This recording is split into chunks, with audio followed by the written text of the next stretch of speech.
or 5 New York, 2 Jersey, 1 Philly. But right now, New Jersey's greatest hope is Syrup stepping up to the plate. Regardless of how it turns out, I'm on top, baby. But end of the day, we are going to be having our next set up on deck. SmurfPoster, who has taken a very convincing 3-0 against Fawn just recently on the mainstream for top 16. And now going up against Syrup, I believe, your last standing champion here. As of right now. As of right now for New Jersey. Taking it over D-Dog in the mirror in winners quarters. And should be, honestly... I love New York, but I think Syrup is really going to go a distance and might be is one of my spots in grand finals, personally. Oh, yeah, not surprising at all. I mean, obviously, we know about Syrup, no introduction needed, but I think SmurfPoster is actually a very interesting pick for making all the way here. I know me and Ubel actually first learned about this guy when he made a surprise jump scare appearance at Fusion Arcadian number 3, where he swept the entire tournament with only dropping 2 games in grands. Yes. This guy is the Ryu main and actually a Kazuya secondary. It used to be Ryu and Ken. Now it's a Kazuya secondary. So I'm excited to see what this Ryu does against his team. Yeah, I'm excited to see this matchup. Once again, this feels like the Titans at this point. All eyes definitely are going to be on SmurfPoster, but it is winners semis here at the Tri-State Showdown. The first one, honestly, I have to say, it has been full of hype all day. Getting started on Small Battlefield, which is starting to become the new PS2, but if I am Smurf, Ubel, what am I looking for here on an opening on Syrup? So I feel like a lot of the idea when it comes to the FGC representatives is that they, well, ideally don't do something like that and really struggle against like heavy zoners. But I think the main ticket is more or less their off-stage game.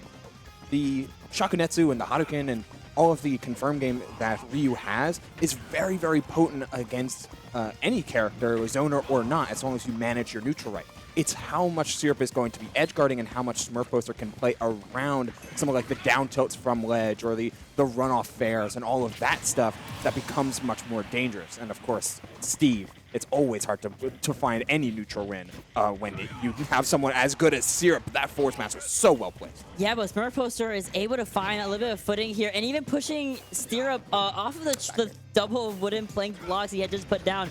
But still, not going to be for anything, not going to find the stock at the very end of the day, and allowing Syrup to get his footing back on the board here at 127%.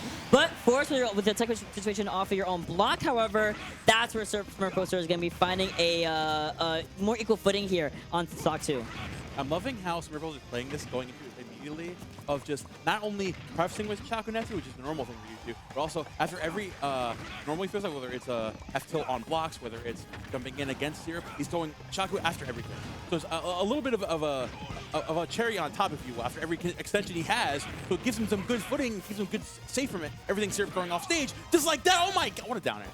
Yeah, it doesn't matter, though, because really, I mean, Syrup can respond from anywhere, but only when you get up close and personal with Ryu does the kind of damage start to really kind of stack here. And I think Syrup has realized that mistake. Trying to find this stock will be hitting the back air. It's not going to be enough for stock just yet.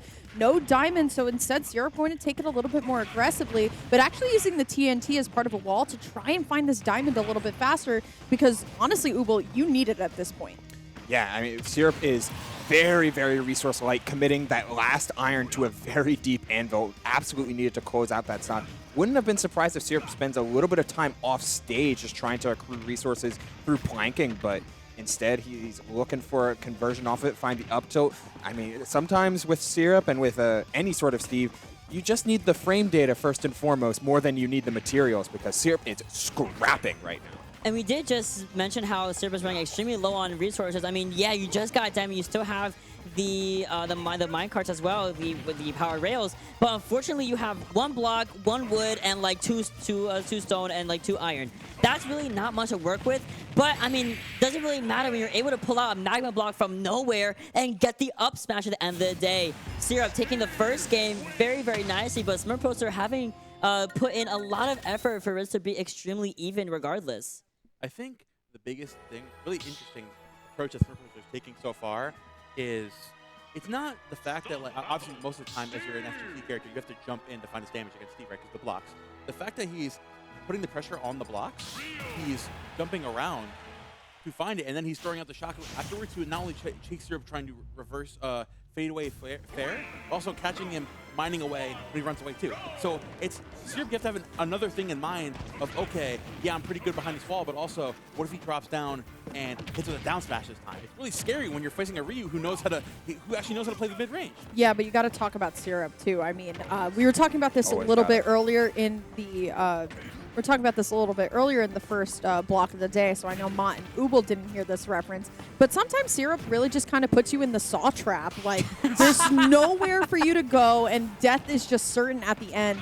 So no matter how long it takes to get set up, I mean, I just feel like the chip damage coming out from Syrup is just going to yield a little bit more mileage. And as long as Smurf is able to understand kind of the damage trade, and once we are able to really get in and get that opportunity and find just that Shoryuken and find a stock, we can get cooking, but not when Syrup is always putting out some sort of chip damage. This is the danger of having a player who was good before Steve start to really get good with Steve, because we saw at the end of game 1, there was the up tilt into nil up smash, which is a true conversion that can close out stocks disgustingly early. And then you have Syrup start to figure out these little habits, like you were mentioning earlier. SmurfPoster doing a lot of Shakunetsu cancels and not interacting with blocks directly, rather choosing to jump around them and move around them. Well, Syrup is just going to start hitting you for doing that, but that was an excellent edge guard, making sure you linger with the Hadouken to displace Syrup off of his blocks using your normals, and then finishing off with a down air before he's allowed to get back with the Elytra. Very nice stuff from SmurfPoster, who's always just keeping within spitting distance of Syrup's lead. And to reiterate, Syrup has nothing. You have one third block to your name, can't even craft to get your diamond tools until right now, and yeah, now you really have nothing in order. We have one iron block in order to use either for your anvil or for your minecart for movement speed, if anything. But at the same time, SmurfPoster is keeping it as even as he possibly can. I think that he is being a little bit too overzealous with trying to break these blocks, especially those triple iron blocks we did see earlier. But being able to just run up, get a nice clean Shoryuken right off the bat, and keep Syrup down is what's needed to win this set here. Seeing SmurfPoster already sitting here, one of his first leads of the set. Again, using the shocker really well on the blocks, waiting for Syrup to react. But Syrup actually doing something really smart. A lot of players today have been delaying their matches out of the minecart. Actually still going all the way out there, because recognizing he can make that back with Elytra and still taking the stocks. This guy, you can't escape this Steve, no matter where you are.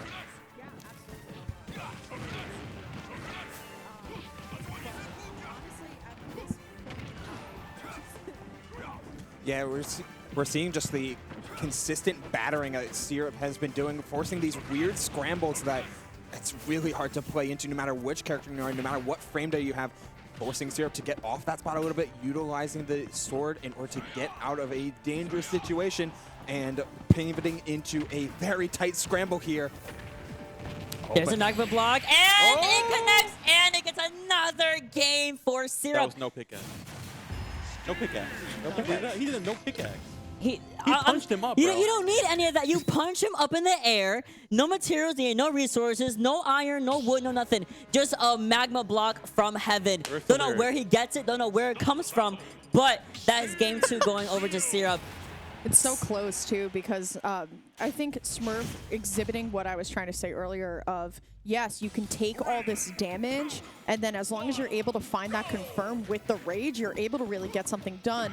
But the problem is, once it's last stock, it's so dangerous to even approach. But, I mean, speaking of approaching at this point, I mean, Momo, if you're Smurf, what do you do now? If I'm SmurfPoster, I think, honestly, in fact, he's a little bit too focused on set play, if anything, at this point. Because, like, he'll find some really good damage. He'll do the little 1-2 and shock or whatever, and then he'll back up a little bit.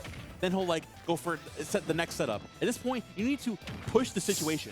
Because something like that, if you don't immediately find as much damage as possible, Syrup catches your delay a little bit, recognizes, okay, you're going to do this every time, and he deletes your stocks for it. We can't let that fly anymore. It's tough to be in a position like this. Oh my God! Wait, we're playing Minecraft right now. Holy, what version is this, the dog? up smash cancels into the throw. He was standing on the pressure plate. SmurfPoster not knowing when it was detonating, so you find the grab. Like, I agree with you, Momo, that like SmurfPoster's focusing a little bit too much maybe on the set play, but also at the same time, Syrup is just giving SmurfPoster like, hey, have you seen this before? Hey, do you remember this? What's this interaction? Hey, are you ready to DI this or air dodge out of this setup? And if the answer is no, he drops a stock. And just like that, I mean, you're down 2 stocks against Syrup, and it serves at 115%. Yeah, you can get a Shuriken after the F tilt, great and all, but can you do it not once but twice in a row? Syrup also has diamond tools at the ready whenever he wants to actually craft them at any point, but why should you? At this point, you just might as well save if for a last stock if you get to that point. SmurfPoster is struggling to find some kind of footing, literally, as we see him in the air once more, and getting picked up right again with the up tilt. Oh, not going to find the ledge guards there just yet. Putting the pressure on the field with the back air. Nice little 2 there with the shotgun. Going for the focus here on the platform again. What a chase! Amazing stock there. SmurfPoster bringing the last stock scenario. He's still alive here, honestly, in this game. At 104, absolutely no bias. But a lot of rage on this Ryu. But the footstool of the anvil happens. Now your turn to clap for your region, Henry. Yeah. I'm not from my region. I don't care. But okay, Henry, there you go. You get your 1. Now, I am always a fan of watching Syrup really deconstruct how to play Steve, because in my mind, despite the various amounts of success this character has seen across a various amount of players and the strength of the character on paper versus in practice and all of that jazz, Syrup is consistently my vision of Steve played at his peak. Oh, yeah. Yeah, absolutely. I can totally agree with you there, Uba. Let's check the highlights from Bobo Mystery. That was a hot set. That was a hot set. That was fire. That was a hot. We didn't get to see it, but I'm sure it was great. SmurfPoster, I have to say, put up a valiant effort. Like, it's not easy to make it to top 8 winners of this bracket in general, but to keep it close with Syrup. Like, I think what it was the fact that I don't really feel like Smurf was ever truly ahead. You know what I mean? Yeah. Like, Smurf never really got that advantage and held it. Like we talked about, like it was really just about you have to accept that you're gonna, take all this chip damage and then see what you could do with it. But once, Smurf really got going, it's so unfortunate because he got going right here, but then, Syrup just has the answer. I think I want to bounce off something you said earlier, Ubul. A term I like to use in commentary is a one-to-set option. Someone to like mix up the absolute crap out of someone's soul, right? Like they're never gonna see coming. No one's never gonna see it coming. Crazy. The thing about Syrup is that he doesn't have a one-to-set option. He's pulling those out all the damn time. Something you've never seen before. You're getting mixed to heaven and back. Yeah. You have no clue what's going on, and especially as a character like Ryu, who's very lackluster recovery. You don't have time to adapt to that. It just makes it really tough to deal with. And you're also playing Ryu. That's so true. Let's just put it out there. You're also playing Ryu. SmurfPoster has a Kazuya. He also has a cat, and he plays all the FGC except for Terry, notably. And all three, you could have gone to the Kazuya, might have been the same song and dance as your Ryu. Might have gone to the Ken, same song and dance as your Ryu against this Steve. And we had all mentioned at some point today, Syrup Steve is what you would expect high-level optimal Steve to look like. Absolutely. Absolutely. Plus, he would have had to change his controller too. He That plays Pro Controller Ryu and box Kazuya. So if he wants to Oh my switch, God. he has to unplug his controller, get his box, which he keeps not close to the stream setup for some reason, bring it back, plug it in. You think that's the reason he and didn't set it up. switch? Probably. He's just like sitting there. He's like, okay, so I could make winners finals and make a lot of money, but it's mad far. I don't know where my keys People are. are lazy. No, Momo, It's people are dark lazy. outside.